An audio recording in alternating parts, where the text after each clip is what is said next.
اچھا جی، دیکھیں، بسم اللہ الرحمن الرحیم۔ باب الدعاء فی التشہد۔ یہ باب دعا تشہد کے بیان میں ہے۔ درود شریف کے بعد جو دعا پڑھی جاتی ہے اس کے بیان میں اس کے متعلق احادیثوں کو ذکر کیا جائے گا۔ الفصل الاول۔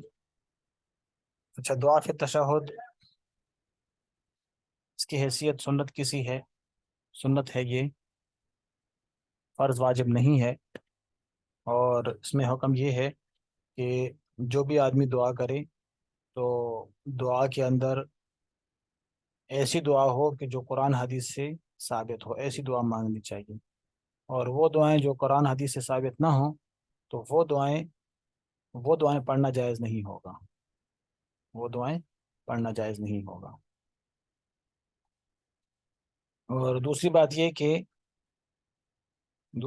کہ اگر کسی نے کوئی مخصوص دعا بھی نہیں ہے، کوئی مخصوص دعا وہ بھی فرض واجب نہیں ہے، بلکہ وہ جو قرآن حدیث سے جو بھی دعا ثابت ہو وہ ساری دعائیں پڑھ سکتے ہیں۔ ٹھیک ہے، کچھ دعائیں معروف ہیں، ربنا آتنا فی الدنیا رب اجعلنی مقیم الصلاۃ، لوگ وہی دعائیں پڑھتے ہیں، لیکن ہر ایک دعا پڑھ سکتے ہیں۔ اور وہ دعائیں جو ہم معاشرے کے اندر ایک دوسرے سے چیزیں مانگتے ہیں تو وہ دعائیں قرآن حدیث سے چونکہ ثابت نہیں ہیں تو ان دعاؤں کا پڑھنا نماز کے اندر یہ جائز نہیں ہوگا، اس سے پھر نماز فاسد ہو جائے گی۔ سمجھا گئی بات؟ تو اب یہاں پر پہلی حدیث ذکر کی ہے حضرت عائشہ رضی اللہ تعالی عنہا کی۔ حضرت عائشہ رضی اللہ تعالی عنہا فرماتی ہیں کہ کان رسول اللہ صلی اللہ علیہ وسلم یدعو فی الصلاۃ، کہ نبی کریم صلی اللہ علیہ وآلہ وسلم نماز کے اندر دعا مانگتے تھے۔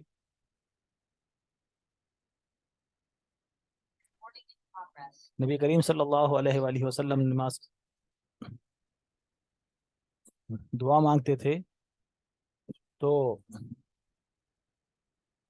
یہ کہتے تھے اللہم انی اعوذ بک من عذاب القبر، اے اللہ میں آپ سے عذاب قبر سے پناہ مانگتا ہوں، واعوذ بک من فتنة المسیح الدجال، اور میں پناہ مانگتا ہوں مسیح الدجال سے، میں پناہ مانگتا ہوں مسیح الدجال سے۔ مسیح سے مراد مسخ عنہ الشر، مسخ عنہ الخیر۔ عیسیٰ علیہ السلام کو بھی عیسیٰ مسیح کہتے ہیں اور دجال کو بھی مسیح کہتے ہیں۔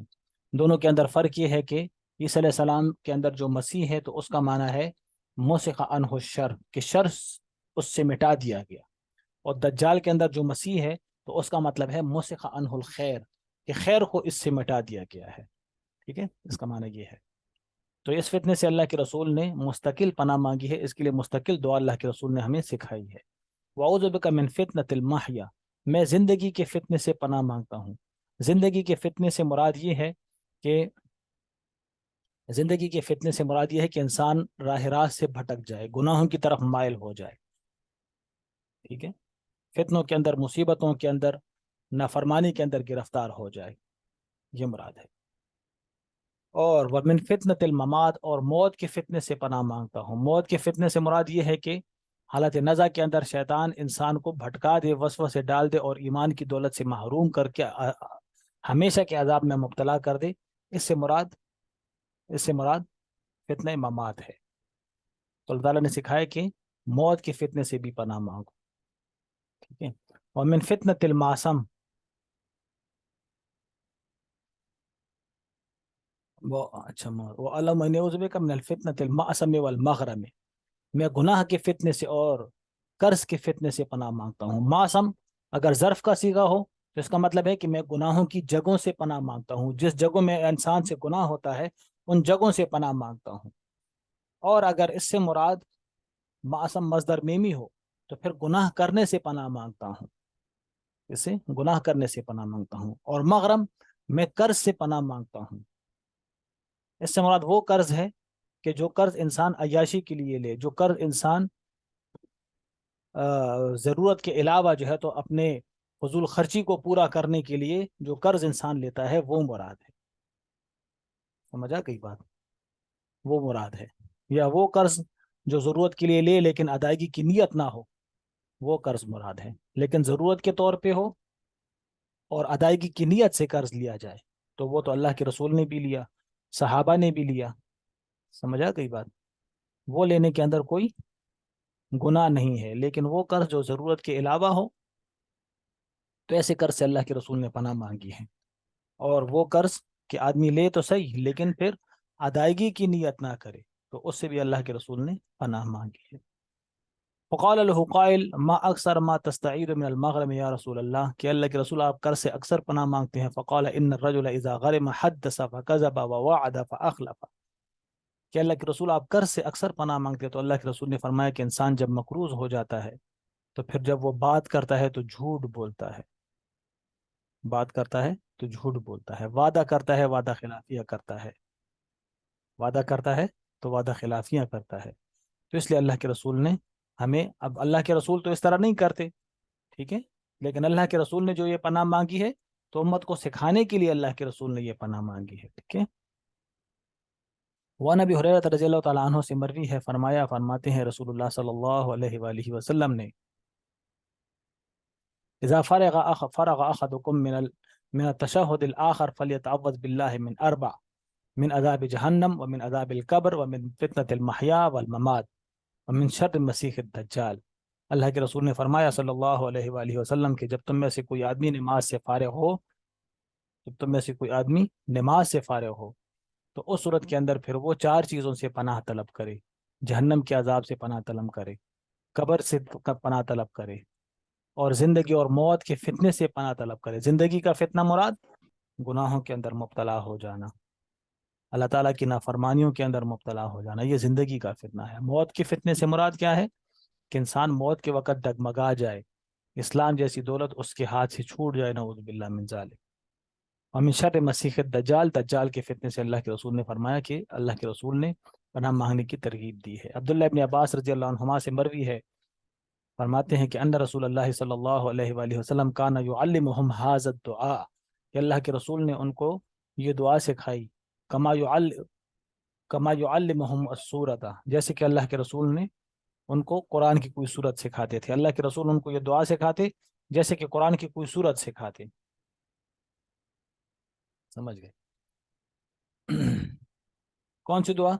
تو اللہ کے رسول نے فرمایا تم لوگ کہو اللہم انی اعوذ بک من عذاب جہنم واعوذ بک من عذاب القبر واعوذ بک من فتنة المسیح الدجال واعوذ بک من فتنة المحیا والممات۔ ان چیزوں سے اللہ کے رسول نے پناہ مانگنے کا حکم دیا ہے۔ حضرت ابوبکر صدیق رضی اللہ تعالیٰ عنہ سے مروی ہے، انہوں نے فرمایا کہ میں نے عرض کیا اللہ کے رسول علمنی دعاء ادعو بہ فی صلاتی۔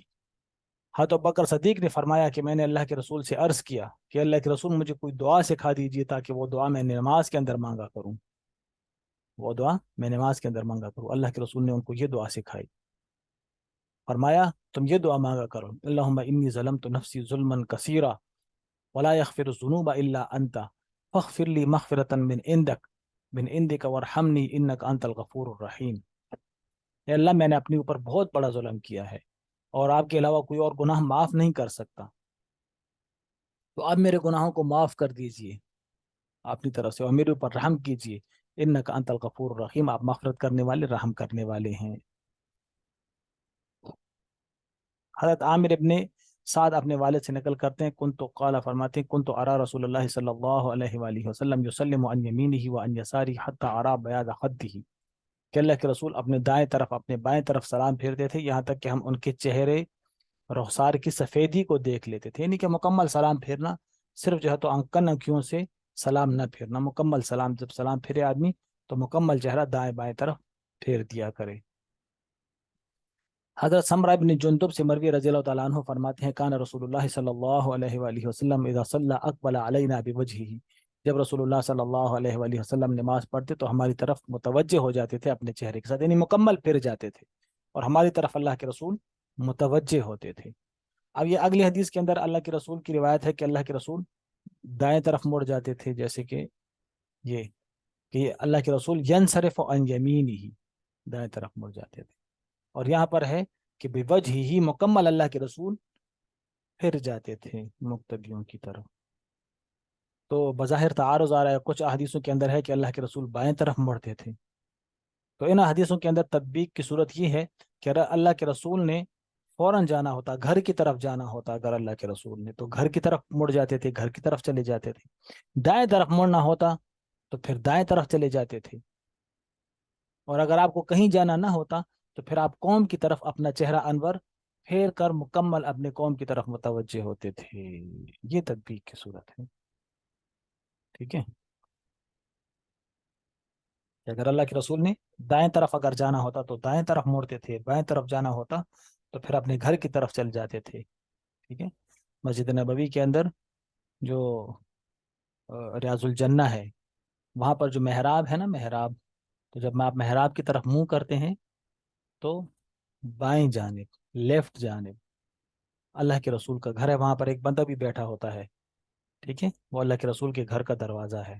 اللہ کے رسول سلام پھیرتے تو ادھر گھر کی طرف چلے جاتے تھے، نماز پڑھنے کے لیے آتے تو گھر کی طرف آ جاتے تھے، ادھر ہی اللہ کے رسول اس کے کنارے پہ بیٹھ جاتے، حضرت عائشہ رضی اللہ تعالیٰ عنہ اپنے گھر میں ہوتی، اللہ کے رسول مسجد میں ہوتے، اور اللہ کے رسول کے سر میں وہ کنگھی کیا کرتی تھی۔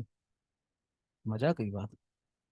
تو تطبیق کی یہ صورت کہ اللہ کے رسول کو اگر دائیں طرف جانا ہوتا کسی کام سے دائیں طرف چلے جاتے، گھر جانا ہوتا تو بائیں طرف یعنی لیفٹ جانب مڑ جاتے تھے، ٹھیک ہے؟ اور اگر کہیں بھی نہیں جانا ہوتا تو پھر اللہ کے رسول اپنے قوم کی طرف متوجہ ہوتے تھے، ٹھیک ہے؟ وعن انس رضی اللہ تعالیٰ عنہ سے مروی ہے، فرماتے ہیں کہ قال کان النبی صلی اللہ علیہ وسلم ینصرف عن یمینہ، اللہ کے رسول اپنے دائیں طرف یعنی کہ رائٹ جانب پہ مڑ جاتے تھے۔ عبداللہ ابن مسعود رضی اللہ عنہما سے مروی ہے، فرمایا لا یجعل احدکم للشیطان شیئا من صلاته یرى ان حقا علیہ الا ینصرف الا عن یمینہ لقد رأیت رسول اللہ صلی اللہ علیہ وسلم کثیرا ینصرف عن یسارہ۔ اللہ کے رسول نے فرمایا کہ تم نماز میں اپنے شیطان کے لیے کوئی بھی حصہ نہ بناؤ، یعنی کہ کوئی چیز اپنے اوپر لازم نہ کرو جو اللہ کے رسول نے لازم نہ کی ہو، تم اپنے اوپر لازم نہ کیا کرو، کیونکہ اگر تم اس کو اپنے اوپر لازم کر دو گے تو یہ بدعت بن جائے گا، بدعت سے پھر شیطان خوش ہوتا ہے، گویا کہ تم نے وہ چیز شیطان کے لیے بنا دی ہے، تو شیطان کے لیے اپنی نماز میں سے کوئی حصہ نہ بناؤ۔ کس طرح شیطان کے لیے کس طرح حصہ بناتا ہے؟ یرا، وہ خیال کرتا ہے ان حقا علیہ ہے کہ لازم ہے اس کے اوپر کہ اللہ ینصرف الا عن یمینہ، کہ وہ دائیں طرف ہی مڑے گا۔ کہہ رہا لقد رأیت رسول اللہ صلی اللہ علیہ وسلم کثیرا ینصرف عن یسارہ، اللہ کے رسول اکثر بائیں طرف مڑ جاتے تھے۔ تو ضروری نہیں کہ نماز کے بعد دائیں طرف ہی مڑو گے اور دائیں طرف سے ہی جو ہے تو کسی کام کی طرف جاؤ گے، اگر بائیں طرف مڑنا چاہو تو بائیں طرف بھی آپ مڑ سکتے ہو، ٹھیک ہے؟ حضرت براء ابن عازب سے مروی فرماتے ہیں رضی اللہ تعالیٰ عنہ قال كنا اذا صلينا خلف رسول الله صلی اللہ علیہ وسلم احببنا ان نكون عن يمينه يقبل علينا بوجهه، ہم یہ چاہتے کہ اللہ کے رسول کے دائیں طرف کھڑے ہوں کیونکہ اللہ کے رسول دائیں طرف مڑ جاتے تھے۔ قال سمعت يقول رب كني عذابك يوم تبعث وتجمع عبادك، اللہ کے رسول دائیں طرف مڑ جاتے تھے اور یہ دعا کرتے تھے اللہم کنی عذابک یوم تجمع عبادک، ٹھیک ہے؟ کہ اللہ مجھے عذاب سے بچا، اس دن کے عذاب سے بچا جس دن آپ لوگوں کو جمع کریں گے یا لوگوں کو اٹھائیں گے، ٹھیک ہے؟ دونوں باتیں دونوں کے ساتھ دعا کر سکتے ہو۔ حضرت ام سلمہ سے مروی رضی اللہ تعالی عنہ قالت فرماتی ہے ان النساء فی عہد رسول اللہ صلی اللہ علیہ وسلم كنا اذا سلمنا من المکتوبۃ قمنا وثبت رسول اللہ صلی اللہ علیہ وسلم، رسول اللہ صلی اللہ علیہ وآلہ وسلم کے زمانے میں جب عورتیں نماز پڑھ لیتی تھی تو وہ فوراً کھڑی ہو جاتی تھیں، اور رسول اللہ صلی اللہ علیہ وآلہ وسلم اپنی جگہ پر بیٹھے رہتے تھے، اور وہ لوگ بھی جو اللہ کے رسول کے ساتھ جنہوں نے نماز پڑھی۔ فَإِذَا قَامَ رسول اللہ صلی اللہ علیہ وسلم، جب رسول اللہ صلی اللہ علیہ وآلہ وسلم کھڑے ہو جاتے تو لوگ بھی کھڑے ہو جاتے، رواہ البخاری۔ وسنذکر حدیث جابر ابن سمرہ فی باب الضحک انشاءاللہ تعالی۔ تو کہہ رہے کہ اللہ کے رسول کھڑے ہو جاتے تو پھر باقی ساتھی بھی کھڑے ہو جاتے ہیں۔ اللہ کے رسول کے زمانے میں جب عورتیں نماز پڑھنے کے لیے آتی تھی مسجد نبوی، کیونکہ اس وقت سیکھنے سکھانے کا دور تھا، اللہ کے رسول سے وہ دین سیکھا کرتے تھے تو وہ بھی مسجد میں آتی تھی، لیکن اس وقت پھر یہ نہیں ہوتا تھا کہ نماز پڑھنے کے بعد پھر عورتوں اور مردوں کا جو ہے تو مجمع مخلوط ہو جاتا، نہیں، اس طرح نہیں کرتے تھے۔ پھر پھر وہ اللہ کے رسول انتظار کرتے، عورتیں جلدی سے کھڑے ہو کے گھر چلی جاتی تھی، جب وہ گھر پہنچ جاتی تھی پھر اللہ کے رسول اٹھتے تھے، سمجھ گئے؟ یہاں پر تو اس طرح نہیں ہوتا، آج کل جو مسجدوں کے اندر نمازیں ہوتی ہیں، ٹھیک ہے، عورتوں کو گھر کے اندر زیادہ ثواب ہے، وہ گھر میں پڑھا کرے، مسجد کے اندر اس کو زیادہ ثواب نہیں ملتا، زیادہ ثواب کمانا ہے تو گھر کے اندر نماز پڑھو، یہ اللہ کے رسول کی حدیث ہے، ٹھیک ہے؟ اور دوسرا یہ کہ پھر اس حدیث کے اوپر عمل بھی نہیں ہوتا۔ اللہ کے رسول کے زمانے میں تو عورتیں مسجدوں کے اندر مردوں کے پیچھے کھڑی ہوتی تھیں، یہاں پر مسجد مردوں کے پیچھے تو کھڑی نہیں ہوتی، الگ سی جگہ بنائی ہوتی ہے. دوسرا یہ کہ اللہ کے رسول کے زمانے میں عورتیں جب گھر چلی جاتی تھی تب جا کے مرد کھڑے ہوتے تھے. یہاں پر تو امام سلام نہیں پھیرتا، اور جو ہے تو ایک سلام جو ہے تو وہ امام کے ساتھ پھیرتا ہے، دوسرا جوتوں کے ساتھ پھیرتا ہے، اور فوراً آ کے باہر کھڑے ہو جاتے ہیں. ہم؟ تو یہ کیا ہے؟ یہ کوئی سنت طریقہ اور یہ کوئی مستحب طریقہ نہیں ہے، یہ بہتر طریقہ نہیں ہے، اس کو قابل ترک ہے یہ طریقہ، اس کو ترک کرنا چاہیے. اور مسجد کے اندر عورتوں کو نماز پڑھنے کی جگہ ہی نہیں بنانی چاہیے. مسافر ہو تو وہ الگ بات ہے، اس کے لیے جگہ بنا دے، لیکن گھر کی عورتیں گھر کے اگر ہو تو گھر کے اندر ہی پڑھنی چاہیے. اس کو مسجد کے اندر آنا یہ اچھی بات نہیں ہے. حضرت معاذ ابن جبل سے مروی قال اخذ بیدی رسول اللہ صلی اللہ علیہ وآلہ وسلم کہ رسول اللہ صلی اللہ علیہ وآلہ وسلم نے میرا ہاتھ پکڑا، فرمایا انی لاحبک یا معاذ، معاذ میں تم سے محبت کرتا ہوں. یہ رسول اللہ صلی اللہ علیہ وسلم نے ارشاد فرمایا. قل تو میں نے بھی عرض کیا وانا احبک یا رسول اللہ، اے اللہ کے رسول میں بھی تم سے محبت کرتا ہوں. فقال، تو اللہ کے رسول نے فرمایا پھر لا تدع ان تقول فی دبر کل صلاۃ، پھر ہر نماز کے بعد یہ کلمات کہنا نہ چھوڑنا، رب اعنی علی ذکرک و شکرک و حسن عبادتک. کتنے پیارے کلمات ہیں. اے اللہ میری مدد کر، علی ذکرک کہ میں آپ کا ذکر ادا کروں، و شکرک اور میں آپ کا شکر ادا کروں، و حسن عبادتک اور میں آپ کی اچھی طریقے سے عبادت کروں، اس کام کے اوپر میری مدد فرما. رواه ابو داود والنسائی الا ان ابو داود لم يذكر وقال معاذ انا احبک. معاذ تعالیٰ عنہ کا قول ابو داود کے اندر ذکر نہیں ہوا. حضرت عبداللہ ابن مسعود رضی اللہ عنہما سے مروی قال ان رسول اللہ صلی اللہ علیہ وآلہ وسلم کان یسلم عن یمینہ السلام علیکم ورحمۃ اللہ حتی یرا بیاض خد الایمن وعن یسارہ السلام علیکم ورحمۃ اللہ حتی یرا بیاض خد الایسر. اللہ کے رسول دائیں طرف سلام پھیرتے صلی اللہ علیہ وآلہ وسلم، تو اس طرح سلام پھیرتے کہ اپنے آپ کے دائیں طرف کا جو رخسار ہے تو وہ دکھائی دیتا تھا، پچھلے لوگوں کو دکھائی دیتا تھا. رخسار کی سفیدی اللہ کے رسول کے رخسار کی جو گورا پن تھا وہ دکھائی دیتا تھا. جب بائیں طرف سلام پھیرتے تو اللہ کے رسول کا جو گورا پن ہوتا تھا تو وہ لوگ دیکھ لیتے تھے، پیارے پیارے رخساروں کو دیکھ لیتے تھے اللہ کے رسول کی مبارک رخسار. رواه ابو داود والنسائی والترمذی ولم يذكر الترمذی حتى يرى بیاض خده. حضرت عبداللہ ابن مسعود رضی اللہ عنہما سے مروی قال اکثر انصراف النبی صلی اللہ علیہ وآلہ وسلم من صلاته الى شق الايسر الى حجرته، رواه فی شرح السنہ. کہ اللہ کے رسول اکثر جب بائیں طرف پھرتے تھے، لیفٹ رائٹ پہ مڑتے تھے تو اپنے حجرے کی طرف مڑتے تھے. مطلب یہ کہ اللہ کے رسول نے سلام پھیرا دونوں طرف، پھر جو ہے تو اللہ کے رسول بائیں طرف مڑ گئے، تو موڑنے کا مقصد کیا ہوتا تھا؟ اپنے حجرے کی طرف، کہ اللہ کے رسول حجرے کی طرف چلے جاتے تھے. اکثر اللہ کے رسول کا یہی معمول ہوتا تھا. حضرت عطا الخراسانی عن المغیرہ سے مروی ہے قال فرماتے ہیں کہ فرمایا رسول اللہ صلی اللہ علیہ وآلہ وسلم نے لا يصلي الامام في موضع الذي صلى فيه حتى يتحول، رواه ابو داود وقال عطاء الخراسانی لم يدرك المغیرہ. کہتے ہیں کہ اللہ کے رسول نے فرمایا کہ تم میں ایک امام اس جگہ پر نماز نہ پڑھے جس میں اس نے فرائض پڑھائے ہیں، یہاں تک کہ پھر جائے. کیا مطلب؟ مطلب ہے کہ جب امام نماز پڑھائے تو جس جگہ پر اس نے فرض نماز پڑھی ہے وہاں پر سنتیں نہ پڑھے، تھوڑا سا آگے پیچھے ہو جائے، ٹھیک ہے، دائیں ہو جائے، بائیں ہو جائے، تھوڑا آگے چلا جائے، تھوڑا پیچھے آ جائے، اسی جگہ پر فرض ادا نہ کرے. ٹھیک ہے، مقتدیوں کے لیے بھی یہی حکم ہے، عورتوں کے لیے بھی یہی حکم ہے کہ جب فرض نماز پڑھ لی جس جگہ پر، اسی جگہ پر فرض نماز ادا نہ کرے، تھوڑا ایک قدم آگے مصلی کے اوپر، ایک دو قدم پیچھے ہو جائے، دائیں ہو جائے، بائیں ہو جائے. اس کا مقصد کیا ہے؟ کثرت شہود، کہ زیادہ جگہ آپ کے ایمان کی گواہی دیں گی قیامت کے دن کہ اس بندے نے یہاں پر سجدہ لگایا تھا. فرض واجب نہیں ہے، فرض واجب نہیں ہے، بہتر طریقہ ہے. اگر جگہ ہو تو دائیں بائیں مڑ جانا چاہیے، لیکن کسی کے ساتھ جگہ تبدیل کرنے کی ضرورت نہیں ہے کہ دوسرے کو کہو میری جگہ جو تم اس کی جگہ چل جاؤ، اس کی ضرورت نہیں ہے. اب آدمی دائیں بائیں دیکھ لے، اگر جگہ ہے تو پھر اپنی جگہ سے ادھر ادھر کھسک جائے، لیکن اگر جگہ نہیں ہے پھر اپنی جگہ پر ہی نماز پڑھ لے. تو اس کا ایک مقصد تو یہ ہے کہ کثرت شہود.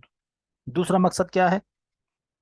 دوسرا مقصد یہ ہے کہ جب لوگ مقتدی اپنی نماز کی جگہ تبدیل کر دیں گے، ٹھیک ہے، تو اس صورت کے اندر پیچھے آنے والے بندے کو پتہ چل جائے گا کہ جماعت ہو گئی ہے. ٹھیک ہے. وعن انس ان النبي صلی اللہ علیہ وآلہ وسلم خصهم على الصلاة ونهاهم ان ينصرفوا قبل انصراف من الصلاة. اللہ کے رسول لوگوں کو نماز پر ابھارتے، ترغیب دیتے اور یہ فرماتے کہ اللہ کے رسول کے پھرنے سے پہلے وہ نہ پھرا کرے، کہ جب تک اللہ کے رسول نماز سے نہ اٹھے تو وہ نہ اٹھا کرے. عورتوں کا مسئلہ بھی تھا کہ وہاں پر عورتیں بھی تھیں، تو اللہ کے رسول جب نماز کو ختم کرتے اور عورتیں گھر پہنچ جاتی، تب جا کے اللہ کے رسول جو ہے تو اپنی جگہ سے اٹھتے، اور پھر اس کے بعد تب جا کے مقتدی اپنی جگہ سے اٹھتے تھے۔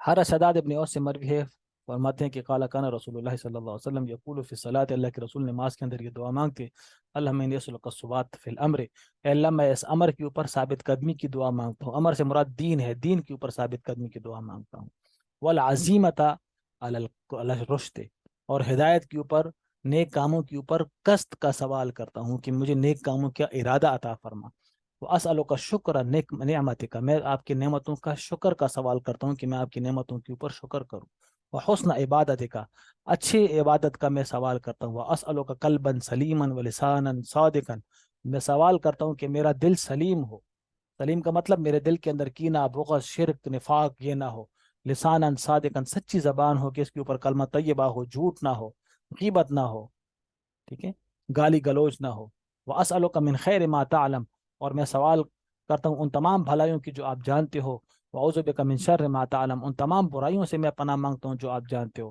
واستغفرک لما تعلم، ان تمام گناہوں سے میں توبہ کرتا ہوں جو آپ جانتے ہو، ٹھیک ہے۔ حضرت جابر سے مروی رضی اللہ تعالیٰ عنہ قال کان رسول اللہ صلی اللہ علیہ وسلم یقول فی صلاته بعد التشہد، دعا کے بعد، تشہد کے بعد یہ دعا کرتے، احسن الکلام کلام اللہ و احسن الحدی حدی محمد صلی اللہ علیہ وسلم، تو یہ بھی دعا ہے، تو یہ بھی اللہ کے رسول تشہد کے بعد یہ دعا مانگتے تھے۔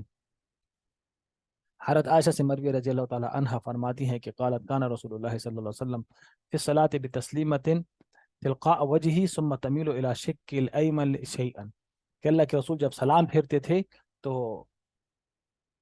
سلام دائیں سامنے کی جانب پھیرتے، پھر اس کے بعد اپنے چہرے کو موڑ دیتے تھے بائیں طرف، ٹھیک ہے، مطلب کیا، مطلب یہ کہ جب سلام پھیرتے نا تو پہلے سامنے دیکھ کر قبلی کی طرف کہتے السلام علیکم، پھر اس کے ساتھ اللہ کے رسول چہرہ پھیرتے جاتے تھے ورحمۃ اللہ، پھر دوسری طرف السلام علیکم ورحمۃ اللہ،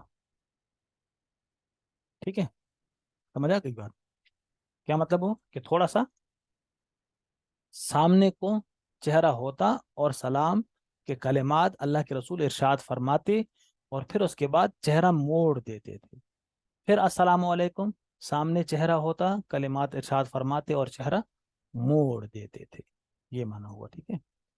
حضرت سمرہ مروی رضی اللہ تعالیٰ عنہ قال امرنا رسول اللہ صلی اللہ علیہ وسلم علی ان نرد علی الامام، کہ ہم سلام کو امام کے اوپر لوٹا دیں، مطلب یہ کہ ہم جب السلام علیکم کہیں تو اس میں سلام کے جواب کی نیت کریں، ونتحاب، آپس میں محبت کریں، اور ہم ایک دوسرے کے سلام کا جواب دیں، ٹھیک ہے۔ چلے بس باب و ذکر بعد الصلاۃ، تو یہ انشاءاللہ پھر کل پڑھتے ہیں، ٹھیک ہے، چلیں، السلام علیکم ورحمۃ اللہ۔